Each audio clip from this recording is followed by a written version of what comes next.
ಈಗ ರಾಜ್ಯ ದೇಶ ವಿದೇಶಕ್ಕೆ ಸಂಬಂಧಪಟ್ಟಾಗಿನ ಕೆಲ ಪ್ರಮುಖ ಸುದ್ದಿಯನ್ನು ಬನ್ನಿ ಕ್ವಿಕ್ ಆಗಿ ನೋಡ್ಕೊಂಬೋಣ.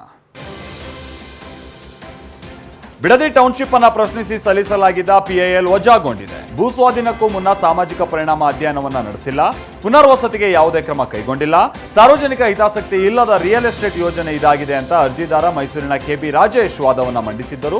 ಯಾವ ಕಾಯ್ದೆಯ ಯಾವ ಕಾನೂನು ಉಲ್ಲಂಘನೆಯಾಗಿದೆ ತಿಳಿಸಿ ಅಂತ ಪ್ರಶ್ನಿಸಿರುವ ಹೈಕೋರ್ಟ್ ಅರ್ಜಿದಾರರ ವಾದವನ್ನು ತಿರಸ್ಕರಿಸಿ ಪಿಐಎಲ್ ಅನ್ನು ವಜಾಗೊಳಿಸಿದೆ ದ್ವಿಸದಸ್ಯ ಪೀಠ.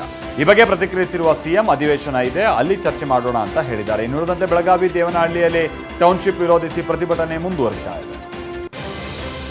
ಗಣಿ ಇಲಾಖೆಗೆ ಸಿಎಂ ಡಿಕೆ ಶಿವಕುಮಾರ್ ಮೇಜರ್ ಸರ್ಜರಿಯನ್ನ ಮಾಡಿದ್ದಾರೆ. ದಶಕಗಳ ಕಾಲ ಒಂದೇ ಸ್ಥಳದಲ್ಲಿ ಠಿಕಾಣಿ ಹೂಡಿದ್ದ ಗಣಿ ಇಲಾಖೆಯ 80% ಸಿಬ್ಬಂದಿಗೆ ವರ್ಗಾವಣೆಯ ಶಾಕ್ ಕೊಟ್ಟಿದ್ದಾರೆ. ಬರೋಬ್ಬರಿ 160 ಅಧಿಕಾರಿಗಳನ್ನು ವರ್ಗಾವಣೆ ಮಾಡಿ ಆದೇಶಿಸಿದ್ದಾರೆ. 131 ಭೂವಿಜ್ಞಾನಿಗಳು, 23 ಹಿರಿಯ ಭೂವಿಜ್ಞಾನಿಗಳು, 6 ಉಪನಿರ್ದೇಶಕರ ವರ್ಗಾವಣೆ ಮಾಡಲಾಗಿದೆ. ಜುಲೈ 1ರ ಗಣಿ ಇಲಾಖಾ ಪ್ರಗತಿ ಪರಿಶೀಲನಾ ಸಭೆಯಲ್ಲಿ ಇಲಾಖಾ ಕಾರ್ಯದರ್ಶಿ ರೋಹಿಣಿ ಸಿಂಧೂರಿ ಅವರಿಂದ ಈ ವಿಷಯ ಪ್ರಸ್ತಾಪ ಆಗಿತ್ತು.